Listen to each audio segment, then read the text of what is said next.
O Pantanal mato-grossense enfrentou uma das piores secas dos últimos tempos. E essa seca veio acompanhada de muitos incêndios que trouxeram prejuízos incalculáveis para a fauna, flora e economia da região. A previsão é de que os próximos anos também serão de forte seca. O que está sendo planejado para minimizar os estragos é o que você vai ver aqui, em discussão.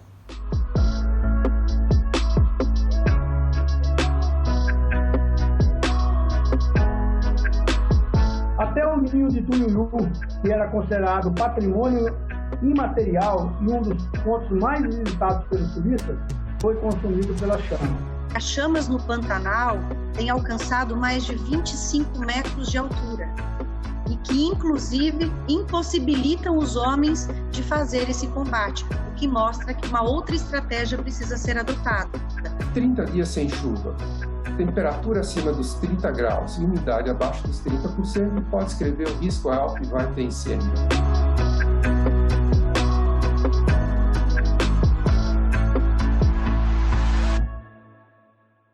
A área tomada pelo fogo em 2020 foi 2 vezes maior do que no ano anterior, 2019.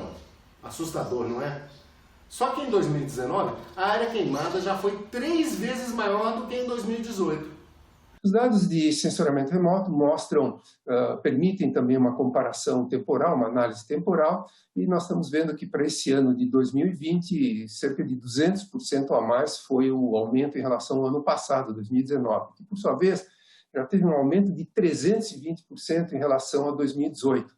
Ou seja, estamos realmente numa situação crítica. A seca que nós temos nesse ano, ela está sendo comparada com a seca de 1960, da década de 60, que foi muito intensa, foi a pior que nós já tivemos. A estiagem desse ano ultrapassou todas as condições normais do bioma Pantanal e superou a capacidade das instituições públicas que trabalham na prevenção do foco e até dos pantaneiros, acostumados a lidar com o ciclo da seca e das cheias. Também quero aqui destacar, dentre os pantaneiros ribeirinhos, os quilombolas e os indígenas. Desde 1984, o INPE tem um programa dedicado exclusivamente ao monitoramento de queimadas. O Instituto hoje trabalha simultaneamente com 10 satélites, que enviam mais de 200 imagens todo dia. Os satélites podem identificar frentes de fogo que tenham pelo menos 30 metros de comprimento. O INPE tem mais de 3.000 usuários cadastrados, tais como o Operador Nacional do Sistema Elétrico, secretarias e institutos de meio ambiente, corpos de bombeiros e instituições científicas. Produzimos também mapas de áreas queimadas e fazemos uma análise e previsão do risco de fogo para queima de vegetação. E tudo isso nos permite apoiar a gestão do uso e controle do fogo na vegetação, gerar análises espaciais temporais da ocorrência do fogo e iniciar centros de controle, salas de situações estaduais e regionais. Mas qual é o grau de independência que desfruta o INPE, uma instituição vinculada ao governo federal? Muitos têm questionado se o INPE hoje ele tem independência em relação ao governo, se o INPE ele tem questionamentos também a questão dos dados do INPE em relação à própria indagação do governo. Se existe dualidade de pensamento, ou se o INPE tem total independência. Temos várias instituições internacionais, seja na Europa, seja na América do Norte, coletando esses mesmos dados, divulgando esses dados, e todos eles coincidem com o que o INPE produz. Na verdade, existe até uma interação entre as agências espaciais internacionais para garantir que a qualidade dos dados de monitoramento de foco seja adequada, sejam confiáveis e praticamente não produzam informações errôneas. E ainda uma pergunta, o INPE trabalha para quem? Essa pergunta aqui é do internauta. Sendo um órgão federal, o INPE trabalha para o país, o INPE trabalha para os seus cidadãos e a nossa função como Instituto de Pesquisas Espaciais é desenvolver tecnologias espaciais e aplicações dessas tecnologias espaciais que favoreçam, que beneficiem a população do país nas suas mais diversas possibilidades.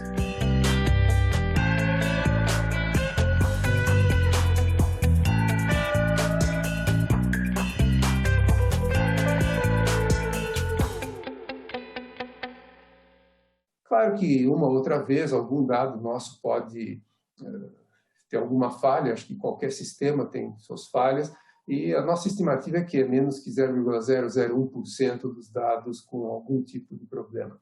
E deixo aberta essa possibilidade para qualquer pessoa que tenha dúvida, que queira questionar nossos dados, que nos escrevam diretamente.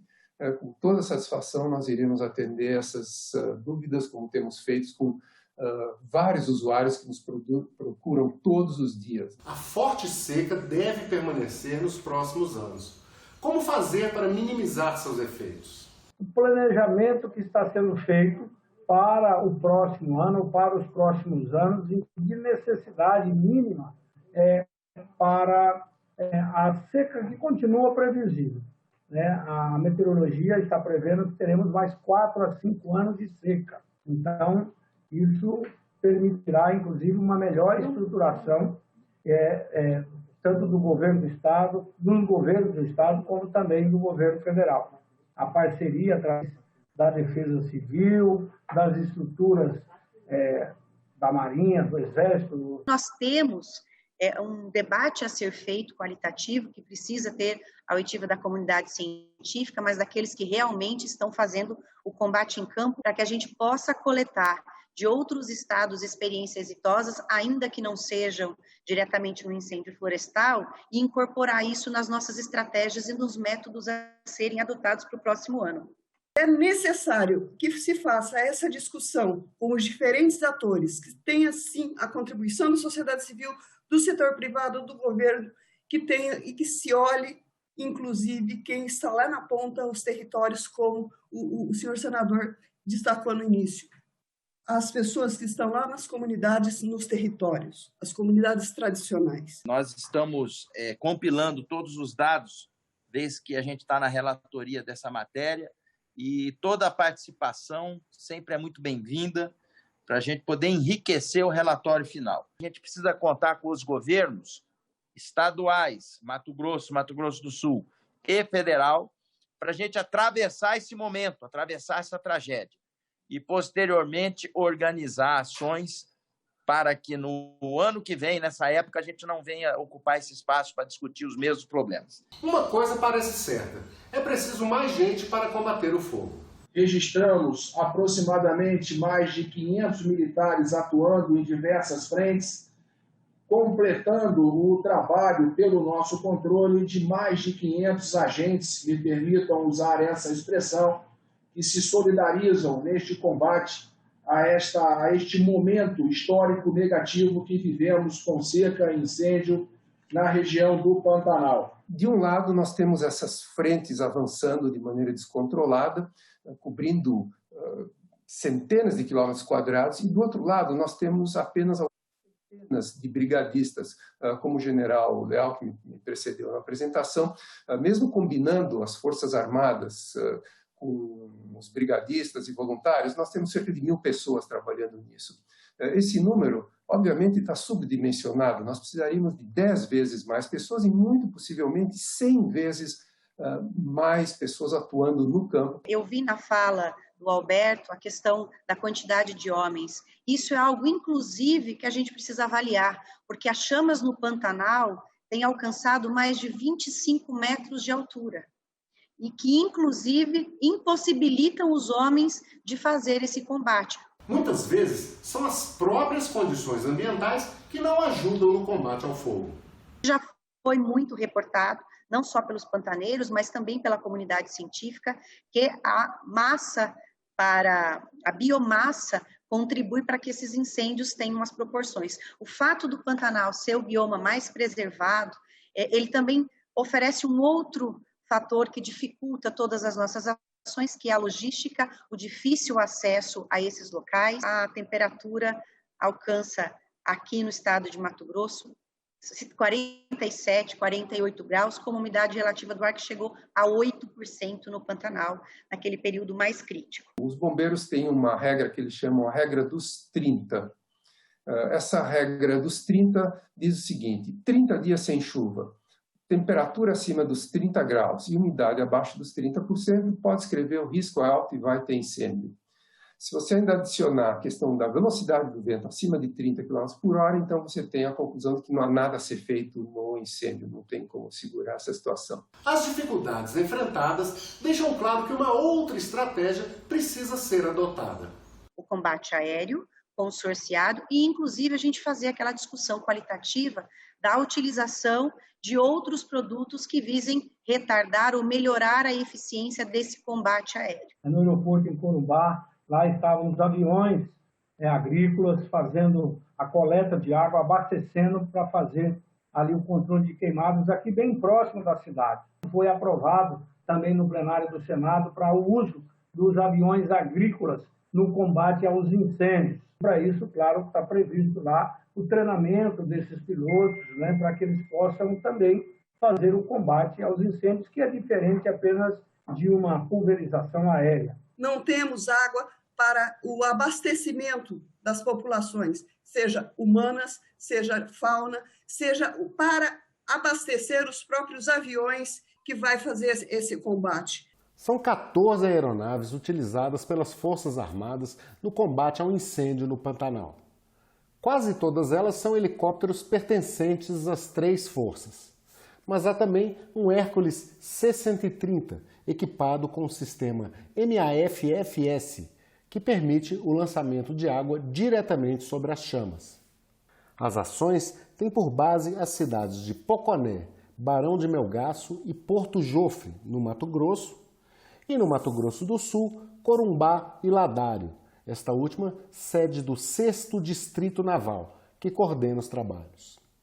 As Forças Armadas são chamadas para atuar em ação subsidiária no tocante ao enfrentamento dessa situação que afeta o nosso brasileiro, a nossa sociedade, os nossos animais, e isso realmente nos deixa triste. Essas ações subsidiárias, elas entram no foco do apoio aos órgãos competentes na atuação, no combate àquilo que é o desastre. A gente vê que é uma verdadeira operação de guerra. Por isso, inclusive, eu quero parabenizar aqui as Forças Armadas, tanto o Exército quanto a Marinha, por esse trabalho que está sendo feito. Para uns, o produtor rural é vítima. Para outros, é o vilão. O João Henrique Cardoso, de Goiás, ele pergunta como vai se comportar o Estado diante das comprovações de queimadas criminosas. Os responsáveis serão punidos? Francisco Assis Vasconcelos de Souza, do Ceará, precisamos ver uma atuação mais severa dos meios da justiça. Quantos donos de fazenda estão sendo imputados, ou seja, estão sendo penalizados? A demora da justiça também brasileira em resolver essas questões. Hoje trabalhamos, houve uma pergunta do internauta e eu vou respondê-la, na responsabilização dos infratores, trabalhamos fortemente, ambos os estados, inclusive trocando informações a respeito de como será feita essa autuação.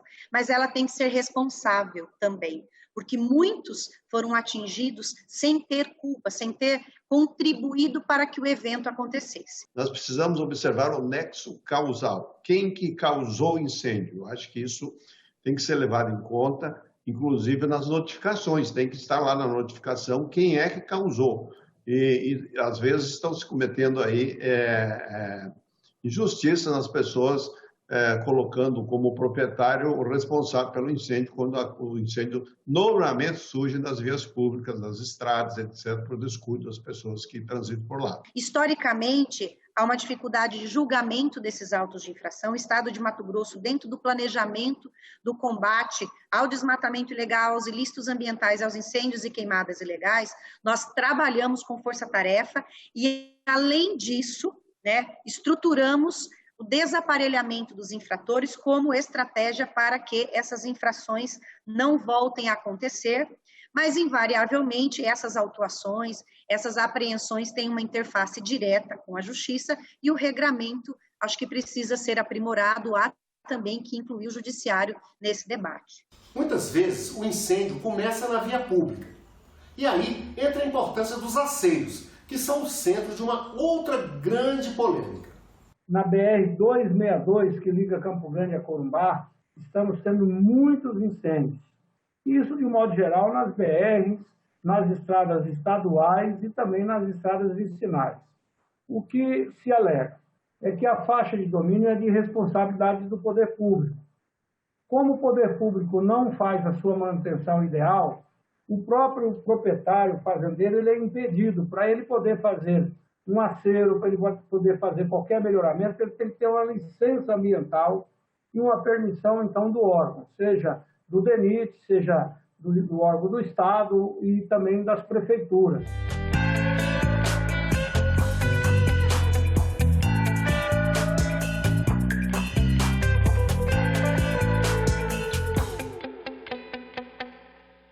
O que nós precisamos, talvez, é, de algum modo, tornar, inclusive, mais segura a legislação para que os produtores possam atender. E esse é um fato que é recorrentemente uma reclamação dos produtores no que diz respeito aos aceiros.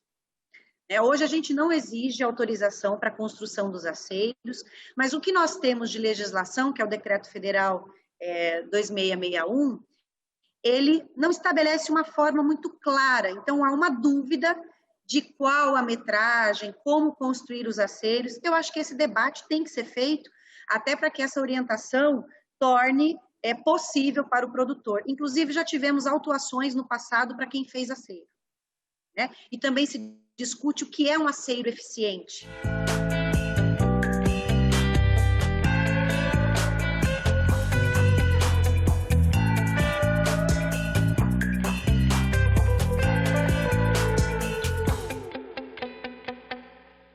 O produtor plantava até o início da estrada.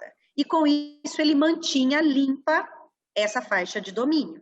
Com o passar do tempo, eles foram sendo notificados, proibidos de praticar isso, e esse material acaba se regenerando e acaba contribuindo para os eventos das queimadas, e também, quanto mais encorpada a vegetação, talvez maior dificuldade vai haver em fazer essa limpeza. Eu acho que vale, sim, conversar com os órgãos e estabelecer uma cooperação, ou que se admita em determinada forma que essa limpeza seja feita. Criminosos ou não, é sempre a mão do homem que está por trás dos incêndios. Então, nessas perguntas, e Adriana de Oliveira, do Mato Grosso do Sul, afirmando que não são incêndios florestais, não tem origem natural, não há raios nessa época. Importantíssimo frisar que todos esses casos que nós temos são iniciados por atividades humanas, ou, vamos dizer, premeditadas, ou acidentais, sem querer, mas sempre a ação humana está envolvida nisso. Não há como pensar que nós temos que isolar o homem dessa discussão. Ao mesmo tempo em que essas ações, como já foi registrada, são do homem, este mesmo homem que pode contribuir para a conservação desses recursos naturais. Muitos produtores rurais, hoje, no estado de Mato Grosso, possuem pequenas estruturas de combate de incêndio dentro dos seus imóveis rurais. Eu acho que essa é uma estratégia que pode se mostrar eficiente para que a gente consiga chegar àquele objetivo que eu disse, ao invés de transformar o produtor rural em um infrator, né, em colocá-lo como um vilão deste processo, nós temos que incorporá-lo como um agente que pode auxiliar neste evento. E é preciso acolher e tratar os animais silvestres feridos nos incêndios.